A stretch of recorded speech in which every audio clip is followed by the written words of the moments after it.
ദൈവത്തിൻ്റെ അതിപരിശുദ്ധമായ നാമം വാഴ്ത്തപ്പെടുമാറായി ആകട്ടെ. ഉൽപ്പത്തി പുസ്തകം 6-ാം അധ്യായത്തിൻ്റെ 3-ാമത്തെ വാക്യം വായിച്ചാട്ടെ. അപ്പോൾ യഹോവ, എൻ്റെ ആത്മാവ് മനുഷ്യനോട് എല്ലായ്പ്പോഴും വാദിച്ചുകൊണ്ടിരിക്കുകയില്ല. അവൻ ജഡം തന്നെയല്ലോ, അവൻ്റെ ആയുഷ്കാലം 120 വർഷം ആയിരിക്കും എന്ന് അരുളിച്ചെയ്തു. അപ്പോൾ യഹോവ, എൻ്റെ ആത്മാവ് മനുഷ്യനോട് എന്നേക്കും വാദിച്ചു കൊണ്ടിരിക്കുകയില്ല, അവൻ ജഡം തന്നെയല്ലേ, അവൻ്റെ കാലം 120 വർഷമാകും എന്ന് അരുളി ചെയ്തു. അത്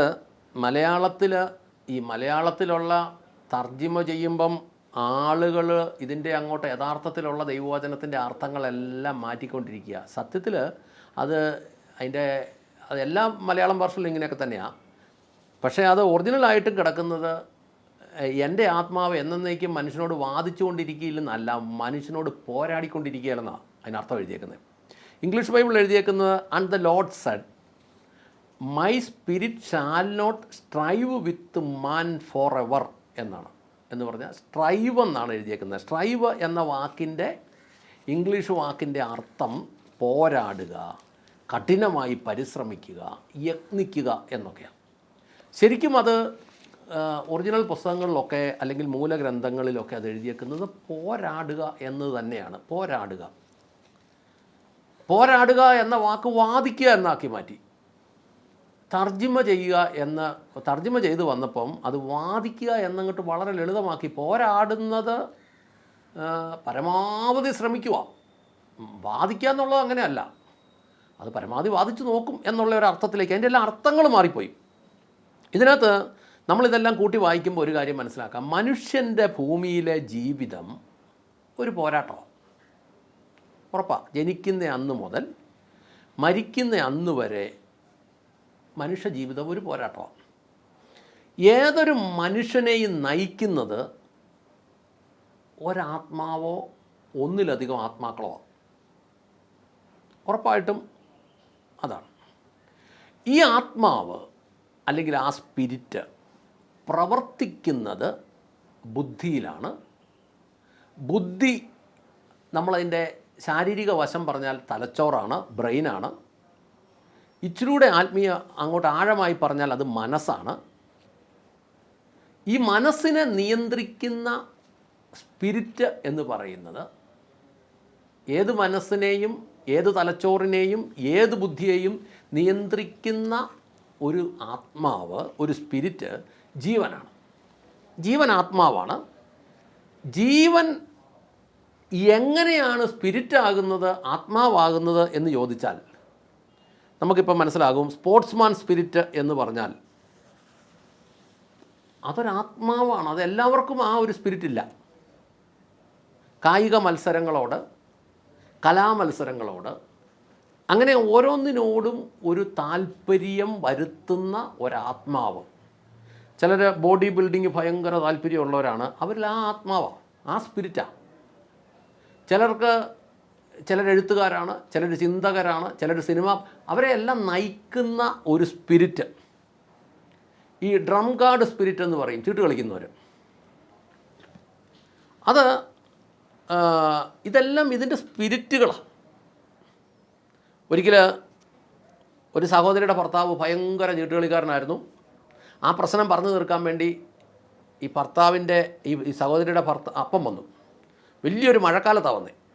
അപ്പോൾ പ്രശ്നം എന്താണെന്ന് ചോദിച്ചു കഴിഞ്ഞാൽ, ഈ സഹോദരി തയ്ച്ച് കുടുംബം കഴിച്ചുകൊണ്ടിരുന്ന സഹോദരിയുടെ തയ്യൽ മെഷീൻ എടുത്തുകൊണ്ട് ഇയാൾ ചീട്ട് കളിച്ചു. ആ പ്രശ്നം പറഞ്ഞു തീർക്കാൻ വേണ്ടി ഈ സഹോദരിയുടെ അപ്പം വന്നു, അതായത് ഇദ്ദേഹത്തിൻ്റെ അമ്മായിപ്പം വന്നു. അമ്മായിപ്പം വന്നപ്പോൾ സമയത്തെങ്ങും ഈ ഇങ്ങേര് വന്നില്ല. അവസാനം പിറ്റേ ദിവസം രാവിലെ തിരിച്ചു പോകാൻ വേണ്ടി, അമ്മായിപ്പം വന്നുകൊണ്ട് ഇയാൾ വരാത്തതാണെന്ന് മനസ്സിലായിട്ട് അമ്മായിപ്പം തിരിച്ചു പോകാൻ വേണ്ടി ഇറങ്ങി വരുമ്പം അമ്മായിപ്പൻ്റെ ഒരു കാലം കൂടെ വാതൊക്കെ വെച്ചിട്ടുണ്ടായിരുന്നു. ആ കാലം കൂടെ കണ്ടില്ല. അപ്പം അയാൾ പറഞ്ഞു, എടി എൻ്റെ മരുമോൻ വന്നായിരുന്നു, അവൻ ആ കാലം കൂടെ എടുത്തുകൊണ്ട് പോയെന്ന് പറഞ്ഞു. നിൻ്റെ വിഷയം മാത്രമല്ല, ഈ മഴക്കാലത്ത് നനഞ്ഞു പോകത്തക്ക വണ്ണം ഈ എൻ്റെ കാലം കുര വരെ എടുത്തുകൊണ്ട് പോയി എന്ന് പറഞ്ഞാൽ ഇതിൻ്റെ പുറകിൽ ഒരു സ്പിരിറ്റുണ്ട്, ചീട്ടുകളിയുടെ സ്പിരിറ്റ്. ബ്രാൻഡിക്കും വിസ്കിക്കകത്തും ഒരു സ്പിരിറ്റുണ്ട്. അതിനെ സ്പിരിറ്റ് എന്ന് തന്നെയാണ് നമ്മൾ പറയുന്നത്. പാലിനകത്തും മദ്യത്തിനകത്തും ഒക്കെ ഒരു തരം സ്പിരിറ്റ് ശക്തികൾ ഉണ്ടതിനകത്ത്. അതുപോലെ നമ്മുടെ ജീവിതത്തിൽ ഏത് സാഹചര്യത്തിലും ഒരു സ്പിരിറ്റ് നമ്മളോട് യുദ്ധം ചെയ്തുകൊണ്ടിരിക്കും. അല്ലെ നമ്മളെ നയിച്ചുകൊണ്ടിരിക്കും. അതിനെയാണ് ഈ പോരാടുക എന്ന് പറയുന്നത്. ഇവിടെ എഴുതിയേക്കുന്നത് ഉൽപ്പത്തി പുസ്തകം 6:3 ദൈവത്തിൻ്റെ ആത്മാവ് എപ്പോഴും ഒരു വ്യക്തിയോട് പോരാടിക്കൊണ്ടിരിക്കുകയല്ലെന്ന് എഴുതിയേക്കുന്നത്. എന്നാൽ ഒന്ന് മനസ്സിലാക്കണം, പൈശാചിക ആത്മാവ് എപ്പോഴും ഒരു മനുഷ്യനോട് പോരാടിക്കൊണ്ടിരിക്കും. ദൈവത്തിൻ്റെ ആത്മാവ് അങ്ങനെ ചെയ്തുകൊണ്ടിരിക്കുകയല്ലെങ്കിലും പൈശാചിക ആത്മാവ് എപ്പോഴും ഒരുത്തനോട് പോരാടിക്കൊണ്ടിരിക്കും. ഇതൊരു യാഥാർത്ഥ്യമാണ്, ഇതിനകത്തൊരു തർക്കമില്ല. അപ്പോൾ അതുകൊണ്ട് തന്നെയാണ് യേശു ശിഷ്യന്മാർ പ്രാർത്ഥിക്കാൻ പഠിപ്പിക്കണമേ എന്ന് പറഞ്ഞപ്പോൾ ഒരു പ്രാർത്ഥന പഠിപ്പിച്ചത്. ഒന്ന് വായിച്ചേ, മത്തായി 6:9-13 വരെ. നിങ്ങൾ ഇപ്രകാരം പ്രാർത്ഥിക്കുവിൻ: സ്വർഗസ്ഥനായ ഞങ്ങളുടെ പിതാവേ, നിന്റെ നാമം വിശുദ്ധീകരിക്കപ്പെടണമേ, നിന്റെ രാജ്യം വരണമേ, നിന്റെ ഇഷ്ടം സ്വർഗത്തിലെ പോലെ ഭൂമിയിലും ആകണമേ. ഞങ്ങൾക്ക് അനുദിനം ആവശ്യമുള്ള ആഹാരം ഇന്ന് ഞങ്ങൾക്ക് തരണമേ. ഞങ്ങളുടെ കടക്കാരോട് ഞങ്ങൾ ക്ഷമിച്ചിരിക്കുന്നത് പോലെ ഞങ്ങളുടെ കടങ്ങൾ ഞങ്ങളോടും ക്ഷമിക്കണമേ. പരീക്ഷയിലേക്ക് ഞങ്ങളെ പ്രവേശിപ്പിക്കരുതേ, ദുഷ്ടനിൽ നിന്ന് ഞങ്ങളെ രക്ഷിക്കണമേ. രാജ്യവും ശക്തിയും മഹത്വവും എന്നേക്കും നിനക്കുള്ളതല്ലോ. ആമേൻ. ആമേൻ. യേശുവിനോട് ശിഷ്യന്മാർ ചോദിച്ചു, ഗുരുവേ, ഞങ്ങളെ പ്രാർത്ഥിക്കാൻ പഠിപ്പിക്കണമേ. അപ്പോൾ യേശു ഇവരെ പഠിപ്പിച്ചു കൊടുത്ത പ്രാർത്ഥനയാണ് ഇത് എങ്ങനെയാകരുത് എന്ന് അതിൻ്റെ 5 മുതൽ 7 വരെ പറയുന്നുണ്ട്. നിങ്ങൾ പ്രാർത്ഥിക്കുമ്പോൾ കപടഭക്തിക്കാരെ പോലെ ആകരുത്. അവർ മനുഷ്യർ കാണേണ്ടതിന് പള്ളികളിലും തെരുക്കോണുകളിലും നിന്ന് പ്രാർത്ഥിക്കുവാൻ ഇഷ്ടപ്പെടുന്നു. അവർക്ക് പ്രതിഫലം കിട്ടിക്കഴിഞ്ഞുവെന്ന് ഞാൻ സത്യമായി നിങ്ങളോട് പറയുന്നു. നീയോ പ്രാർത്ഥിക്കുമ്പോൾ അറയിൽ കടന്ന് വാതിൽ അടച്ച് രഹസ്യത്തിലുള്ള നിന്റെ പിതാവിനോട് പ്രാർത്ഥിക്കുക. രഹസ്യത്തിൽ കാണുന്ന നിന്റെ പിതാവ് നിനക്ക് പ്രതിഫലം തരും. ഇവിടെ എങ്ങനെ അരുതെന്ന് പറഞ്ഞിട്ട് എങ്ങനെ വേണമെന്ന് 6:9 മുതൽ 13 വരെ പറയുന്നതാണ് ഇതിനു മുമ്പ് നമ്മൾ വായിച്ചു കേട്ടത്. ഇനി 6:13 പരീക്ഷയിലേക്ക് ഞങ്ങളെ നയിക്കാതെ ദുഷ്ടനിൽ നിന്ന് ഞങ്ങളെ വിടുവിക്കണമെന്നാണ് എഴുതിയേക്കുന്നത്. 6:13 ഇംഗ്ലീഷ് ബൈബിളിൽ അത് എഴുതിയേക്കുന്നത് and do not lead us into temptation എന്നാണ് എഴുതിയേക്കുന്നത്. And do not lead us into temptation. Temptation എന്ന വാക്കിൻ്റെ ഡിക്ഷണറി അർത്ഥം പ്രലോഭനം, വ്യാമോഹിപ്പിക്കൽ എന്നൊക്കെയാണ്. ഇവിടെ എഴുതിയേക്കുന്നു പരീക്ഷയിലേക്ക് ഞങ്ങളെ നയിക്കാതെ, ഇംഗ്ലീഷ് എഴുതിയേക്കുന്നു ടെംപ്റ്റേഷൻ ഉണ്ടാകാതെ.